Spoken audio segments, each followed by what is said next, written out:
everyone. Rita McGrath here. Happy holiday season to all of you. And I'm delighted to be coming up to the end of the year with a show featuring one of my most esteemed colleagues, someone whose work I've been very, very moved by.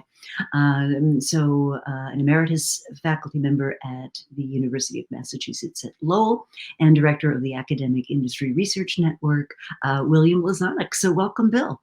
Hey, great to be with you, Rita. So you're beaming in live from London, as I recall. Right, live from London. Well, thank you so much for clearing some time for us during this holiday season. No problem. So for those of you that don't know, Bill, I guess I first tracked you down after you won a major award for your HBR article, Profits Without Prosperity, and a graph that has been reproduced literally hundreds of thousands of times, where you look at productivity going up and up and up and up, so workers are being more productive, but the returns to workers just kind of leveling off and not tracking with each other. And maybe start us off by talking about the thesis in that article. Yeah.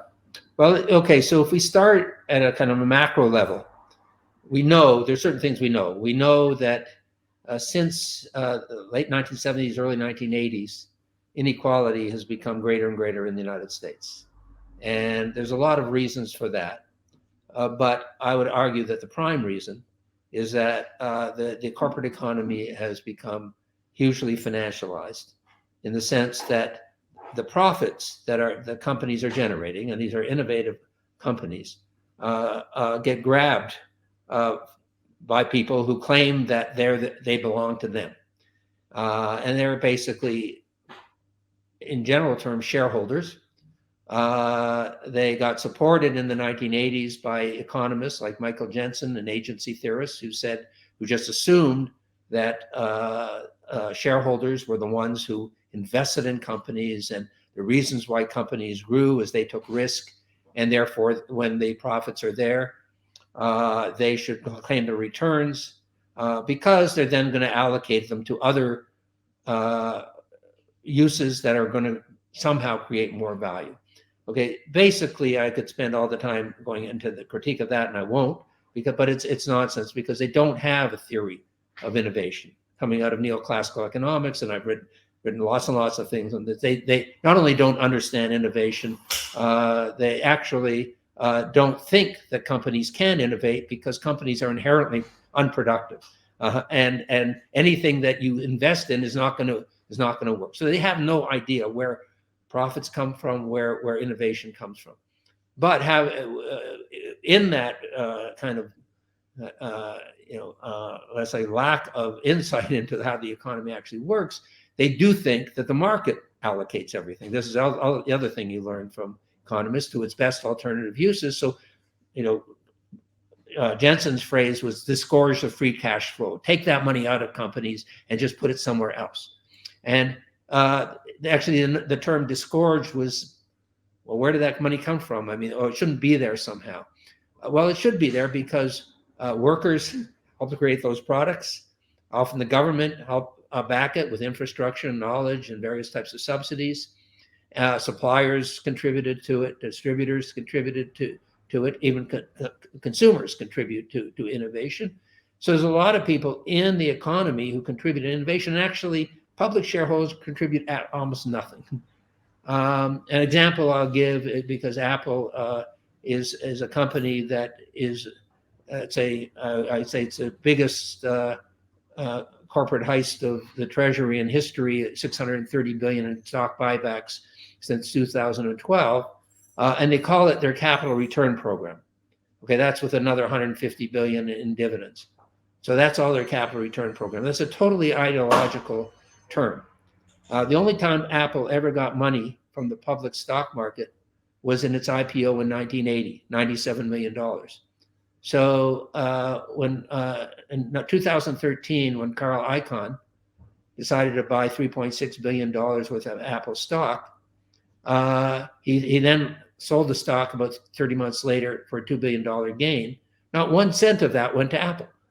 But what Apple did in the interim, in 2014, 2015, they did at the time record buybacks. Then Warren Buffett started buying shares.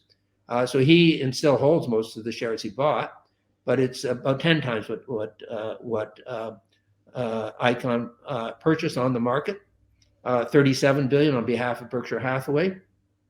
Not 1 cent of that went to Apple's in any way. It just went to the market. Yet Buffett is, I quote him in things I write about this. He said around 2018, he said, "I love stock buybacks. My share of Apple can go to 5% to 7% without her having laid out a dime." Now, from my point of view, that is actually morally corrupt point of view. It actually has nothing to do with how Berkshire Hathaway itself has made its money, because they employ upwards of 360,000 employees who they protect from the stock market. They themselves don't pay dividends. They started doing a bit of buybacks now. But okay, this is part of a larger problem of that curve that you mentioned, or those two curves you mentioned, of productivity going up and workers not getting the share of it. In fact, I wouldn't paint it as an ideal world that we had in the post-World War II period, but it was one that was trending to somewhat more equality. And I would say at the root of that is wages were rising along with productivity. And that's because major corporations were keeping people employed for a long period of time, white collar, blue collar, paying them higher wages over time. There was an institution I call a career with one company. They had defined benefit pensions, health coverage, and that is what kind of made the middle class in the United States. Mm-hmm. And all that changed from the 1980s for a number of reasons. Corporate conglomeration, which was the beginning of financialization, Japanese competition, and then Korean competition from Asia. But ultimately, it all was exacerbated by the fact that financialization kicked in. This shareholder value ideology started dominating boardrooms and business schools, and said, this is what a company should do. It's just disgorge that cash flow. Now, where did it go? It goes to people at the top. It goes to executives. It goes to the hedge funds. It goes to Wall Street bankers. And so we see the whole financial sector getting bigger and bigger over time. Well, there's a reason for that. It's because all this value created in these companies, that where it's real value, like the products that Apple produces, or like the products that Tesla produces, or Cisco produces, they actually are the gains from them start going to people who had nothing to do with creating that value. I mean, shareholders generally, and in fact, in particular groups of shareholders who are particularly positioned basically to extract value on their own, for their own behalf. And my book, Predatory Value Extraction, which came out in 2080 with co-author Jiang Shin, goes through this whole process. Yep. Both starts with the theory and the critique of the theory of shareholder value, and then how it actually occurs. And then a lot of the work I do looks at particular companies and looks at the cost of this from the point of view of particular companies, because there are some companies that are better positioned, and often the only ones that are positioned to invest in the next round of innovation. But if they don't do that, not only do the workers there lose out, not only do taxpayers who help fund that lose out. We don't have, at least from a U.S. point of view, U.S. stops being the place where innovation occurs. And so more and more of the research that I've done on Intel, on Cisco, on Apple, also on some pharmaceutical companies, is now I've been doing work on electric vehicles. I just came up with an article on GM. It's basically how the U.S. is losing competitive capabilities in critical technologies. Mm-hmm. And so, of course, you say, well, that's not always coming from Japan. A lot of it's coming from Asia. Most of it's coming from Asia, or from China, but more and more of it's coming from China, I should say. But it's not because China is stealing our technology. I mean, everybody's trying to get everybody else's technology. It's because they've actually developed companies that quite remarkably have come up with the new technologies, and they've invested in them at a time when the United States has slacked off. So there's lots and lots of implications of this perspective. I should say, just I'll stop talking after this, and is that we have a book coming out with the two colleagues on come out from Cambridge University Press, hopefully in a year or so, on what happened to African American employment over the last since the 1960s, and it's all part of this because I'm convinced that, well, first of all, that era when we had moving toward more equality was really a white man's world, or was supposed to be.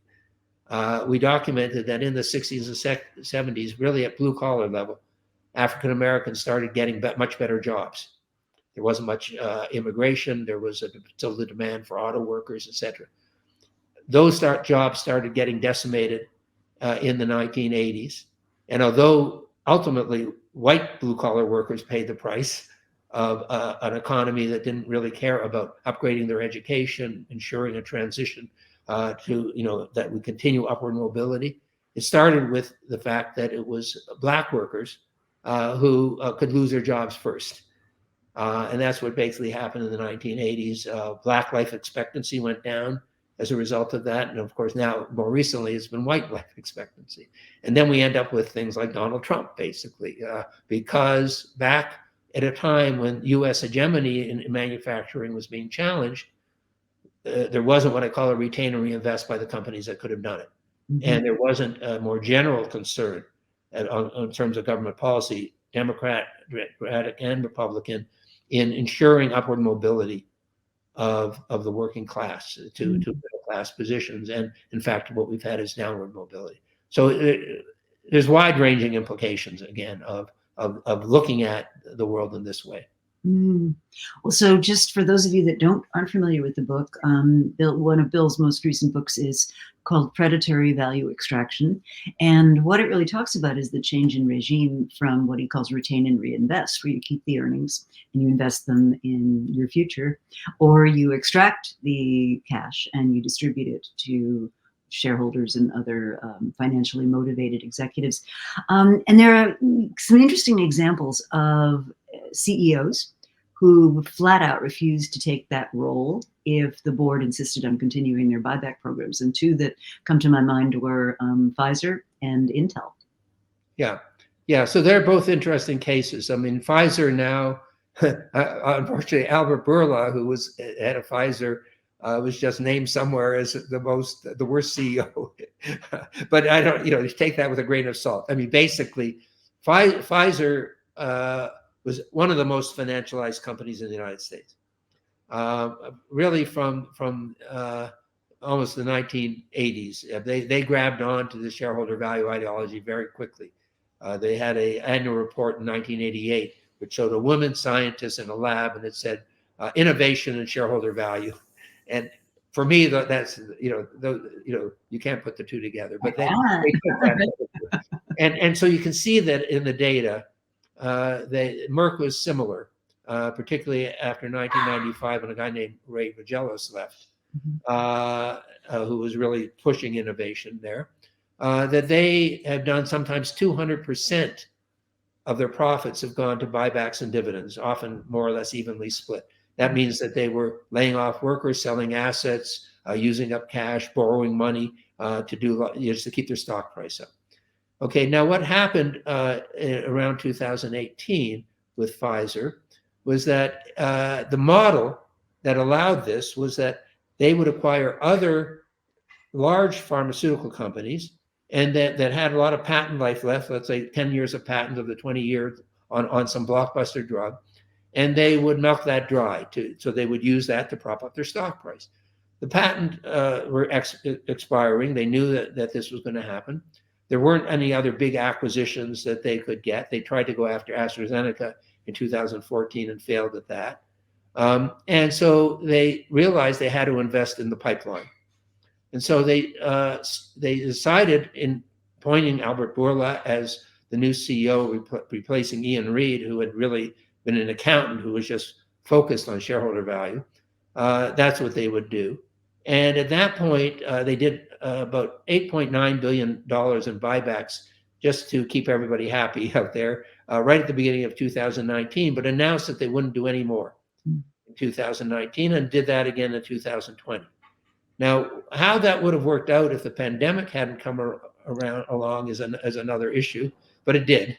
And they actually, as a part of this attempt to figure out how to invest in the pipeline, in 2018, their head of R&D, who was German, connected with a company in Germany, a small company called BioNTech, and they had that relation with BioNTech at that time. Now, BioNTech is one of the most innovative companies, I think, in the world. And they were positioned to invest in the mRNA technology. They're the ones who developed the so-called Pfizer vaccine. Pfizer had the manufacturing capabilities, the marketing capabilities. At first, Pfizer actually said no in February of 2020 to partnering with BioNTech on the vaccine. But then when it was declared a pandemic, they said yes, and they made tens of billions of dollars from the vaccine. Now they're in trouble because no one's buying the vaccines anymore, and they still don't have much in the pipeline. Right. I'll just mention this. Of course, the other company, once you start talking about the vaccines, is Moderna. Moderna is one of the most financialized small companies that we've ever studied. We got a case study with a fellow named Oner Tulam. We're just finishing. They were there to make money right from the beginning. So we are kind of a tentative title for a book is Science for Money or Money for Science. A company like Moderna gets hold of science to make money. A company like BioNTech needs money to do science. And that is absolutely clear when you look at who controls those companies at the top. Okay, so that's what, now what happened with Pfizer is, yes, Burla around 2020, 2019 was telling people, oh no, we're not doing buybacks. We're not going to buy back ourselves. We're investing in the pipeline. That was out of necessity. Now, the same thing happened at Intel. And Intel, the biggest, typically the biggest semiconductor company in the world, and still one that fabricates its own chips, unlike AMD. They were losing, they had lost the capability to develop the most advanced chips to TSMC in particular in Taiwan and Samsung Electronics. And the reason they lost that capability is pretty simple. Back in 2007, when they started trying to just prop up their stock price, they had a guy named Ottolini there, who was the first non-engineer CEO of Intel. When they were trying to prop up their stock price, they were offered the contract for the Apple iPhone for the chips, and they said no. Okay, and actually, I should say that the buybacks started under an engineer, Craig Barrett, so you can't blame Ottolini entirely. Before Ottolini came online, after 2003, they were trying to prop up their stock price. They kept trying to do that, often spending $14-15 billion a year on buybacks.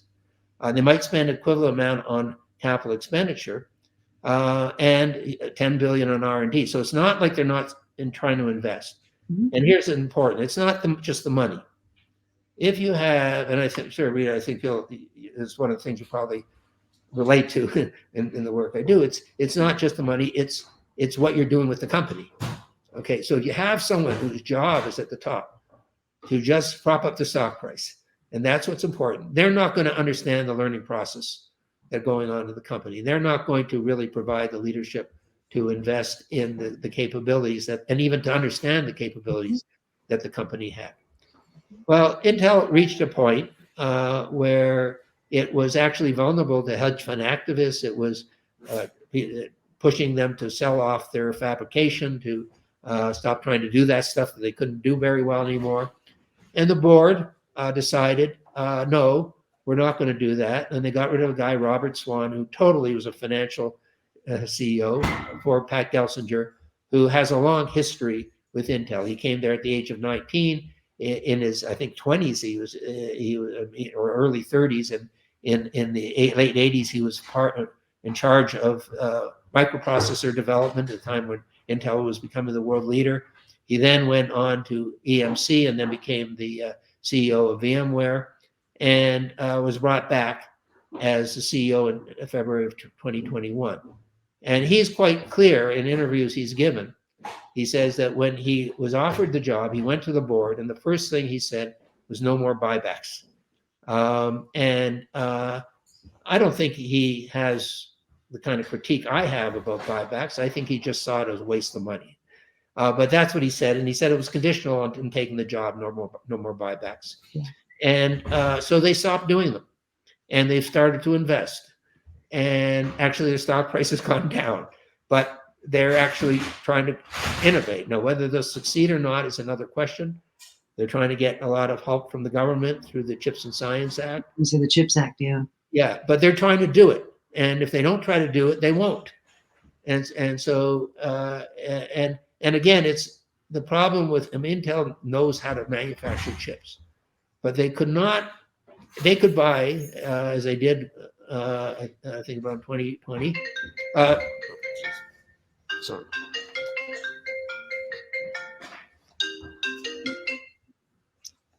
They could buy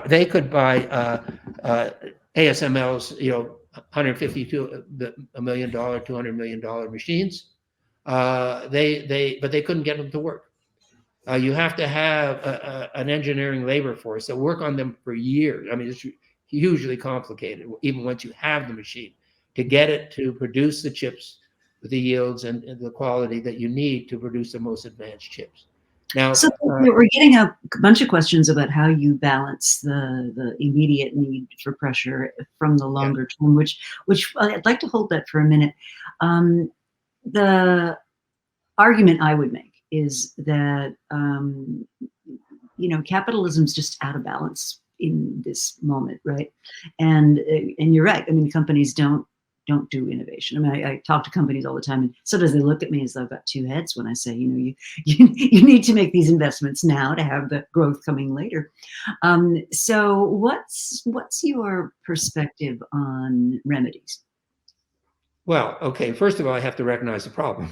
Yeah. Okay. So, I mean, you have to be on, people on the board have to say, this is what we're going to do. Okay. So it's a board level. But there's a larger structural problem. Mm-hmm. And that is, which we go through in the book, is that once you had the rise of the corporate raiders, mm-hmm. Icons, et cetera, Ron Perlman's and others in the 1990s. 20% of our economy now is in the hands of private equity. Yeah, and then that's a whole other thing. Totally terrifying. Yeah, and private equity and hedge funds activists are dealing with the publicly listed company. Private equity is taking companies off the market, doing as private companies, basically, and moving, of course, hugely into healthcare, et cetera, things where they shouldn't even be trying to make a profit. First of all of that is supported by these highly productive companies that are doing all these buybacks. I mean, it basically for S&P 500 companies, 2013 to 2022 was $5.7 trillion, another $4.2 trillion in dividends. That's about 96% of their collective net income. And it's a relatively small number of companies that we rely on to be in the forefront of innovation because, in fact, they've had that history that do most of these buybacks, like Apple and Cisco and others. Okay, now, as I said before, I think the problem is, you could change the way, you could, first of all, ban buybacks. That's the first thing. Now, there actually is legislation that's been put forward by Senator Tammy Baldwin, and it's also been put forward in the House by various representatives, called the Reward Work Act, that would have worker representatives on board, sort of mimicking the German system, and rescind the rule, which was done under the radar in 1982, which allows all these buybacks by the rule of the SEC, which basically says we call it a license to loot. But basically, it was never vetted by Congress, and just to say that was a bad move, to just allow them to take all this money out of companies. Dividends are okay; everybody gets dividends, and if you do that and still can retain and reinvest, you can provide, at least for people who are lucky enough to have savings, some income. But people get dividends go to shareholders, not to share sellers. So there's a big difference. I think that's that's the first thing I would do. The second thing is the way executives are paid, with their stock-based pay, is basically encouraging them to loot. So they have an interest in it, even if they want to invest in the company. So I think the latest article we showed that since she's been CEO, Mary Barra of GM has had $248 million has gone into her pocket. Now, first of all, it's a lot of money. Actually, Elon Musk from stock options he had in 2012. Never mind stuff he has from 2018. In 2021, had 2.5 billion. And whatever you think about how, that number, it actually was because there's a huge amount of speculation on Tesla as well, but it's not stock price manipulation. It's they actually changed the scene in terms of EVs.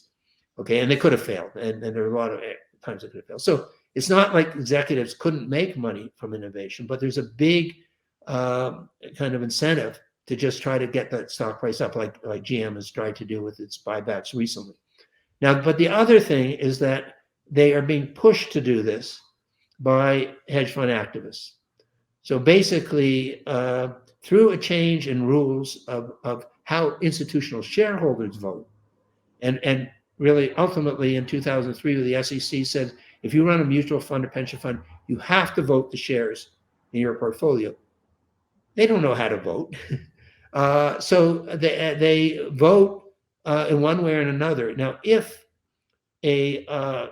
someone like Nelson Peltz, with less than 1% of GE shares in 2015, could line up enough institutional shareholder votes, he could put someone on the board, kick out the CEO, change the company. So sometimes that is happening. One way you can prevent that from happening, and this is why I think Tim Cook does all those buybacks at Apple. This is why I think Mary Barra is doing those buybacks at GM, to name just two, is because they don't want to lose their jobs. So they're paying a huge bribe to these people not to bother them. And sometimes they do. I mean, in the case of GM, they had two very public attacks on them in 2015, 2017, and now they don't want that to happen again. And they're more vulnerable even now than they were then, even though they've got a lot of profit. So this is now, what could they do? They could actually say, let's have legislation. Let's back the Reward Work Act, or let's back at least the part of it that rescinds Rule 10b-18, this rule of the SEC, ban buybacks. Take that out of the game. We don't need them. But even Pat Gelsinger in saying, I'm not going to run a company that's doing buybacks, because we need to use the money in other ways, and we need to focus on innovation. He's not really going to take that position, kind of more political position on that issue. So, but we do. I think everybody needs to understand that.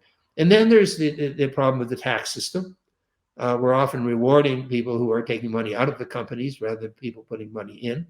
And then there's what I call collective and cumulative careers. Okay, the problem with back to the productivity of workers.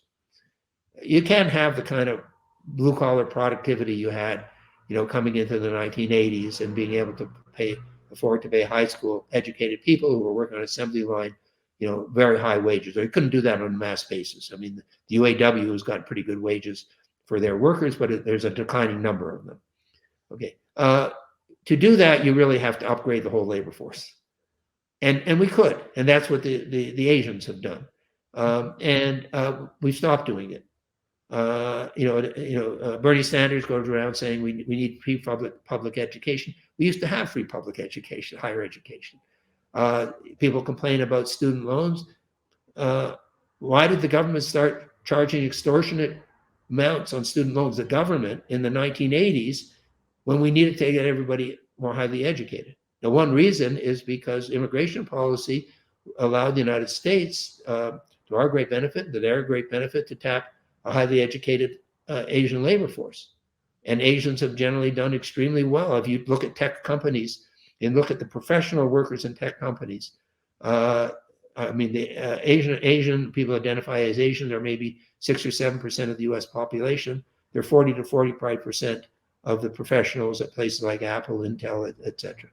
So we owe a great debt to Asians who have, many of them coming from China, India, Taiwan, Korea, Malaysia, to supporting our labor force. But in the process, high tech and politicians say, we don't really have to worry about upgrading the labor force of people who are living in the United States. And so that's become a big problem for us. And so we have this kind of polarized labor force. Now, even for the high tech employees, there's been a lot of layoffs in high tech in the last year. They have to just keep those jobs and keep them going. And it doesn't help us if they have 20, 25, 30 years of experience, they're in their 50s, and they drop out of the labor force. Actually, we need those people in the labor force. They're the experienced people, and we need them to be able to support themselves productively. And actually, nobody really is looking at that, of what happens, when you have some tech layoffs, and do those people actually get good jobs, or do they kind of take more, jobs that are below their pay grade? Do their skills atrophy? Does all that experience and education? So even where we're best positioned, we're not really looking at how we maintain that capability, and so that's a big part of it, and that is a lot comes back to companies. So at bottom, I mean, I have never visited actually an Intel fab or a TSMC fab. I've been to fabs in other countries, in Korea and Japan, but it's very clear to me that the reason that TSMC in Taiwan and Samsung Electronics in Korea are able to implement these most advanced technologies is they have a much more stable engineering labor force. They do not have an engineering labor force that's going to jump ship for the next stock option offer, or to the next startup, and to try to hit it big. So they have a much more stable labor force than a company like Intel has. So it's very hard to keep your best people at an American company, because there's all the startups that you can go to. There's all kinds of other ways you can make money with your capabilities, and that's fine, but it may make it very, very difficult to implement the most advanced technologies. You need the experienced workers staying there for years, if not decades, and leading those product development teams. So it all ends up coming back to, not money, and not necessarily even the CEO, but the learning that actually goes on in those companies, and how you keep that learning going so you have innovation. And that's actually one of the projects I'm working on now. And one of my sort of code names for it is "Who learns fastest wins." Yeah, and it's a world where everybody's learning fast, and it's not it's collective learning. I call it collective and cumulative learning. So you can't do it all alone. You can't do it all at once. So you have to be part of teams that are engaged in this process, and you have to have a corporate environment that supports that. And financialized corporate environment just does not support that kind of innovation. So we're just about out of time. I think we may be at an interesting moment. Your article that was 2015, I think the HBR. 2014 came out. Yeah. 14. Okay. But I'm hearing a lot of people now really expressing serious concern. And as you said, I think the first step is really acknowledging that we have an issue. So how do people learn more? How do people get engaged in this? Well, so I run a organization called the Academic Industry Research Network. So we have our website that has a lot of information, but a lot of my research is actually on the website of the Institute for New Economic Thinking, which has funded our organization over the last decade or so, the main funder, and which I think is doing all kinds of interesting work on trying to change the way actually people look at economics. Because I think ultimately my problem that even what I would call the progressive economists aren't tackling this issue. People who say they're worried about innovation, or inequality, say they're worried about national security, whatever, but particularly about inequality, they're not addressing the question ultimately, because economists really have what I call a trained incapacity to understand how. I'm an economist, so I spent most of my career at Harvard and Columbia in economics departments, and